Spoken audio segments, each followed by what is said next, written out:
Alright guys, so we just shut off the camera a few minutes ago, and my cameraman slash son and I were speaking about about how amazed we were with this guitar.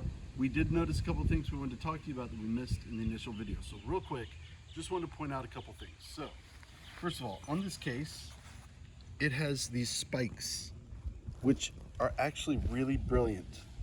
If you put your guitar in this case and you lean it in the corner and you want it to stay there, it's on slick carpet or something, these spikes are going to dig into that carpet and keep it from sliding out bottom first and potentially breaking the neck. That is huge. Like, that's one of those ounce of prevention beats a pound of cure things. So that's a great thing. Again, $100 for all of this stuff. That's amazing.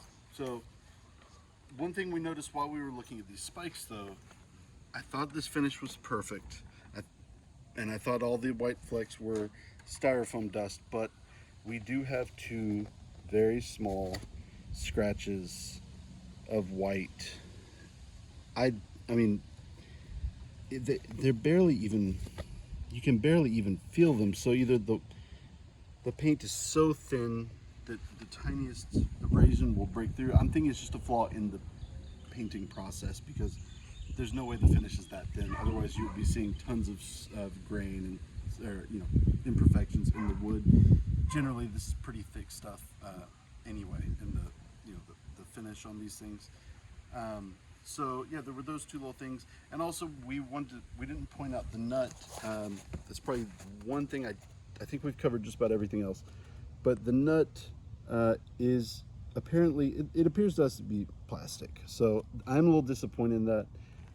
Because I have two Firefly guitars, which are another Chinese guitar, and those both came with bone nuts. And so, granted, those were a little bit more expensive, but not much, just a little bit more expensive. But if you were to pay like $160, you'd still be getting a great deal just with all the stuff that comes with it, especially if this is like your first and only guitar. You're almost set. Add an amp and you're good. But, just wanted to address that. Here's the thing, it sounds fine with that plastic nut. Will I replace that? Yeah, probably, but like, not tonight. I'm gonna play on it. And, I didn't notice any muffling or anything from it. Other than that, it's, there's no weird stain anywhere. I don't even see any, even this top paint or whatever this is, I don't know if that's like a label that's affixed with this in it or how they do it, but I don't see any like overspray on the edges around it, so around the headstock.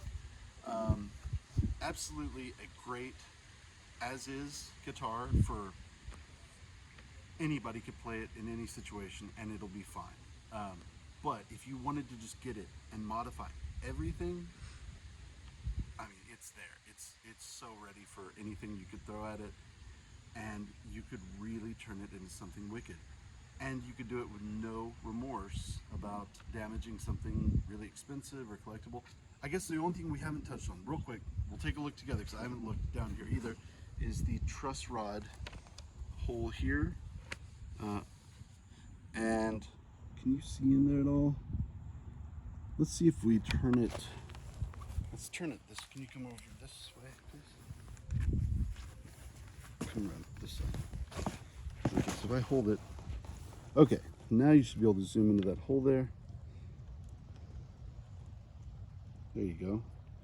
And just tap it there, focus, there you go. Oh, bring it a little more over. Okay, you got a good look at those string trees.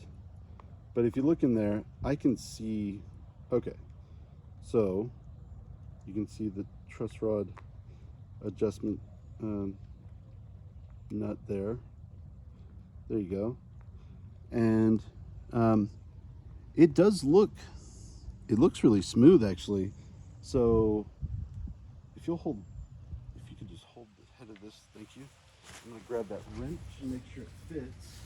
I'm not going to make any adjustments because it doesn't seem to need any, but before I recommend it to anyone else, I want to make sure that it's not like a rounded out thing that's useless, because probably have to return it in that case, and that'd be a shame.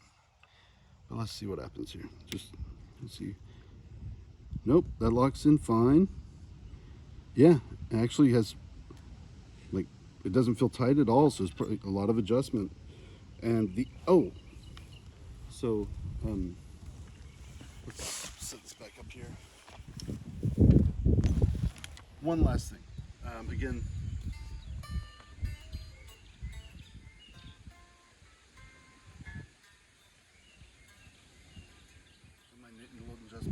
you'll notice these saddles are not lined up straight. They're not all the same.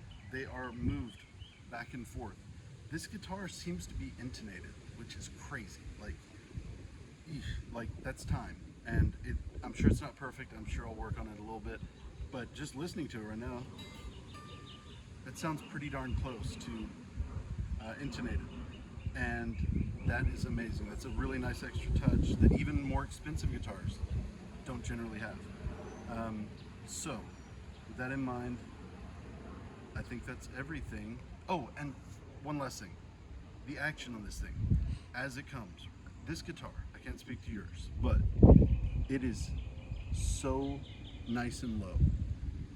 So it's been set up quite well. I mean, this thing is ready to go for a beginner or an experienced player. Just tune it up, plug it in, you're good to go. Thanks for watching. Bye-bye.